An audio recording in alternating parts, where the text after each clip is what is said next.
So we're going to continue looking at factoring. Now we spent last lesson looking at common factoring, and now we're going to look specifically at factoring trinomials. So the typical thing we're going to be looking to do here is, if you look down here at x plus 3 times x plus 4, last unit we learned how to expand this using an array to get x squared plus 7x plus 12. So again, we're starting with factored form here, expanding and simplifying and getting standard form. What we want to do is take something that's in standard form and go backwards into factored form. So there's a lot of ways of going about doing this. Today we're going to focus on doing it with algebra tiles, and then we're going to look at some other methods later on. But today we're going to focus on using the tiles. Now, as a bit of a recap here, with the tiles that we use anyways, we're two different colors, red being positive, blue being negative. We have our giant x squared tiles, our rectangular x tiles, and our small little squares are ones. Now, last unit, again, we did expanding. So if we're to use algebra tiles or arrays, what we would then do, again, last unit we would have taken x plus 3, x plus 4 to expand this, and use that as sort of the outside or the length and width of our array, and use multiplication to sort of fill in what went in the middle. So we use multiplication, figure out what went here, here, here, and here. This would be like trying to find the area of this rectangle, and we use that to get our standard form. So if we're trying to go backwards, what we're going to do instead is start with what's in the middle. We're going to start with our area. We're going to take x squared, start with here. We're going to put 12 in here and figure out how we can arrange our 7x so we can actually then figure out what would then be on the outside. Okay, so that's going to be our challenge this time. So when we're going backwards, the process is called factoring. And again, we're going to be using the area, starting with what's inside the middle of the array, and then trying to figure out what goes on the outside. Okay, so with that in mind, let's just remind ourselves about how it worked to use algebra tiles to expand. So x plus 2, x minus 3.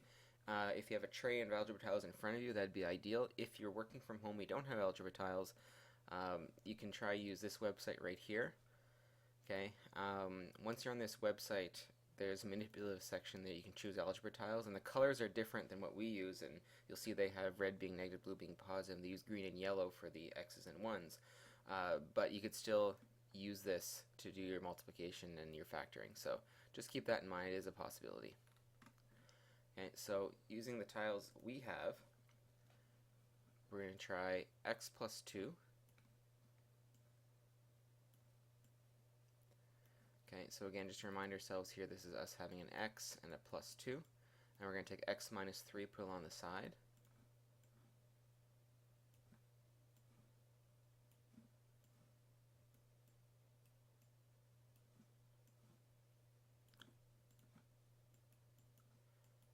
Okay, and we filled in, so again, we were using x plus 2, x minus 3. This is our length and our width. So we're trying to figure out the area, so we're going to multiply these together. So x times x. The only thing that fits in here is an x squared. Okay, we got 2 times x, which gives us 2x right here. Negative 3 times x, which gives us 3 of the negative x tiles here.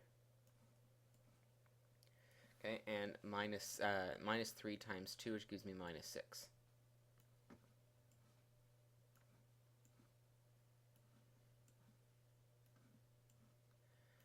Okay.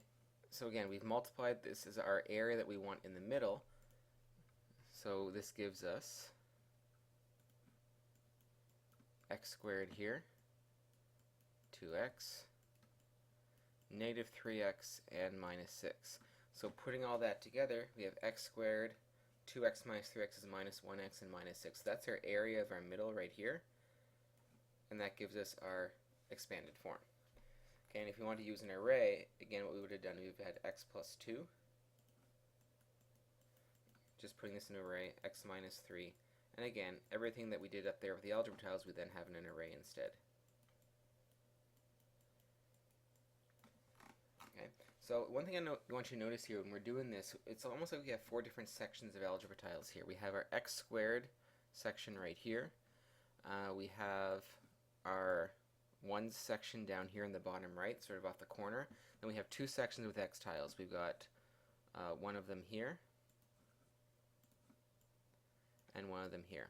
So we're going to try that same approach with our factoring. We're going to have our tray divided into 4 sections. An x squared section in the top left, a 1 section in the bottom right, and 2 sections for x tiles. Okay, so I'm going to summarize that over here. So again, when we're factoring here, we're going to start with what's in the middle. We're going to have 4 different sections for x squareds, for 1s, and 2 of them for x's. And we can't mix colors within a section. So if you look over here, we have red tiles and blue tiles in the middle here, but within a section here, it's only red tiles, it's only blue tiles, or only blue tiles. We can't have red and blues together within a single section. Okay, so what we're going to do, again, we're going to have tiles in the middle here. We're going to try and figure out what goes along the outside. Okay, so let's try one. Okay, now one thing to keep in mind, this is not going to come up with our first 2 examples, but will come up in the ones that you practice. Always, always, always factor out a greatest common factor first if there is one.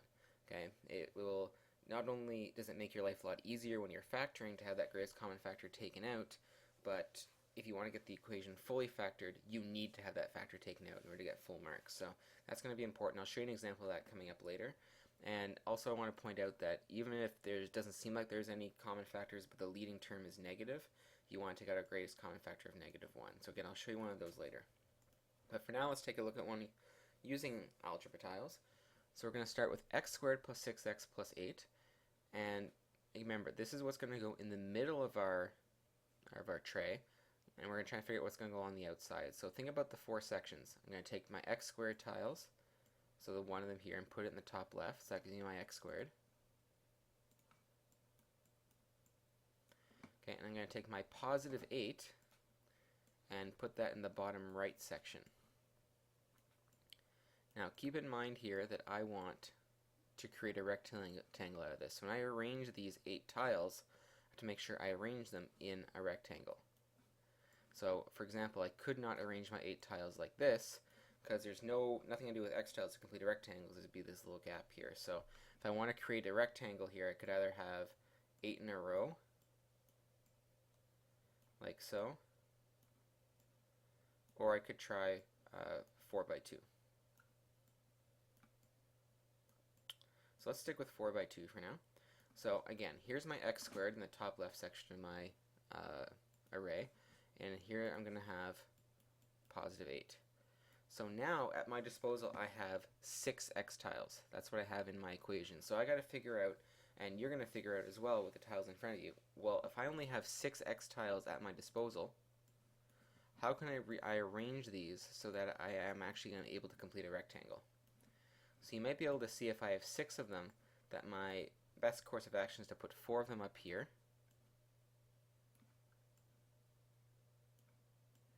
Okay, and I put 2 of them down here. I'm just going to replace these with the horizontal ones here.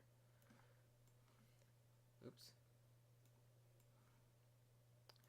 Okay, so that's going to give me now over here 4x. I have 4x tiles over here and 2x tiles down here. So again, combined I have 6x, which is what I started with in the equation, but I've created a rectangle now with my x squared, my 6x, and my 8. So now that I have that, I got to think, okay, what's going to go on the outside to make my factors? Well, on the outside you're going to have an x here and an x here. And you're going to have a plus 2 down here and plus 4 along the top. So now, again, starting with what was in the middle, now I can see what my original factors were on the outside. I'm going to have x plus 4 and x plus 2. Okay, so this will be in my factored form. And I'm done. Okay, so again, if you're trying to think about why this would be useful, again, this is in standard form, so this was a quadratic. You could tell me that the direction of opening was up because the a value is positive, the y-intercept was 8. Now that we're in factored form, you can see the x-intercepts are at -2 and -4, and from there you could find the axis symmetry and the optimal value in the vertex. So again, that would be the use of going from this form to this form. Now, what I'd like you to do now that we have this is to record these results in an array, because you're probably thinking long term we don't want to be using algebra tiles for every example. So let's try and put this into an array. So if I were to do that, if I look at my algebra tiles here, I have x squared and plus 8.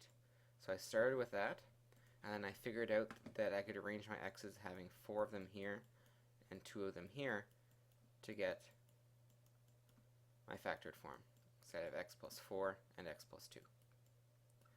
Okay, so for all the ones I'm going to have you guys do today, I'm going to have you do it with algebra tiles, but I want you to record the results in an array. Because eventually you want to try, again, to move away from algebra tiles, so we're going to try and look for patterns in the arrays to try and see if there might be a shortcut. Okay, let's try another one. So let's start with x squared plus x and minus 2. So just like before, x squared's in the top left, my negatives, my ones in the bottom right, so I have minus 2 of them, so I'm going to start with these two. And I have one x term.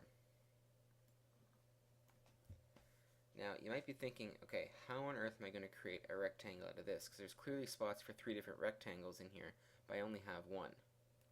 So how on earth could I possibly get other shapes in here to fill in this rectangle here?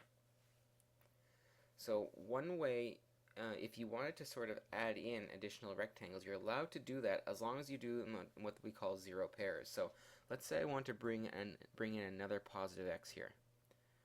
Okay, well, I can't just add an x out of nowhere. However, if I balance it by bringing in a negative x as well, I'm really just adding 0 to this whole situation. It doesn't actually change anything, because this x and this minus x are going to cancel out. So I can add in an x here as long as I add in a negative x as well. So if I do that and put that negative x into here, all of a sudden now I have a completed rectangle. Okay, so you'll notice here I had to put the negative x up here. I couldn't put it down here because I would be mixing colors within a section. But now once I have this, my rectangle is complete, and I can try and figure out what I should have on the outside. So here I have x squared, here I have negative x, here I have 2x, and here I have negative 2. Okay, and again you might notice here, just to do a check here, I still only have one x overall. I have 2 positive x's and 1 negative x, so that's still just 1 x overall. Okay, so let's figure out what goes on the outside now. So I'm going to have, to get x squared, it's going to be x times x. I have plus 2 down here. And x times negative 1 gives me negative x. So I can take a look at my answer here and see I'm going to have x minus 1 and x plus 2. Okay, so that gives me my factored form. Okay, putting that in an array. Again, straight from my, picture each of these set corners of the array as one of the sections in your algebra tile tray. So I get x squared, negative x, 2x, and negative 2. And remember, again, what I did is I started with x squared and minus 2, and I figured out how to arrange x's in order to get my array to work. So I get x minus 1 and x plus 2. Okay, so with that in mind, use the worksheet I gave you. I want you to do all of these using algebra tiles, and when you're finished, record the results in arrays. And again, when you're done that, look for patterns. We're trying to find faster ways to do this in algebra tiles. You can probably think of some limitations of tiles right off the bat. You can, if you don't want to, if you have large numbers, it'll take a lot of tiles, take a lot of time. Fractions wouldn't work very well with algebra tiles either. So there's definitely some limitations to this method, but it's a nice visual representation to give you the idea. So again, once you do all these, please do record the results in the arrays and look for some patterns. Now, I had mentioned back here to always factor out a greatest common factor if you could. So some of these examples here, I'm just going to show you what that looks like. If you look at, for example, at m, all of these are divisible by 2. So before you start using algebra tiles, you're going to factor out that 2 to get x squared plus 5x plus 6. Okay, and now when you're using your algebra tiles, this will be what you work out with the tiles, not the 2x squared plus 10x plus 12, the x squared plus 5x plus 6. Okay, so always look for those common factors whenever you possibly can. And I also mentioned that, in a situation like you have n, even though it looks like there's no common factors, if the leading term is negative like this one is, you're going to want to factor out that negative 1. So here I have a negative 1, or just a negative sign.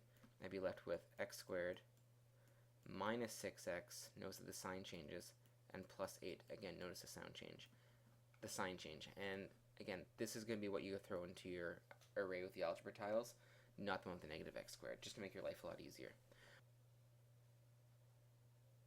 Okay, so I'm just going to quickly finish this up in part 2 to talk a little bit about your homework and look at the answers for these. Okay, we'll see you over in part 2.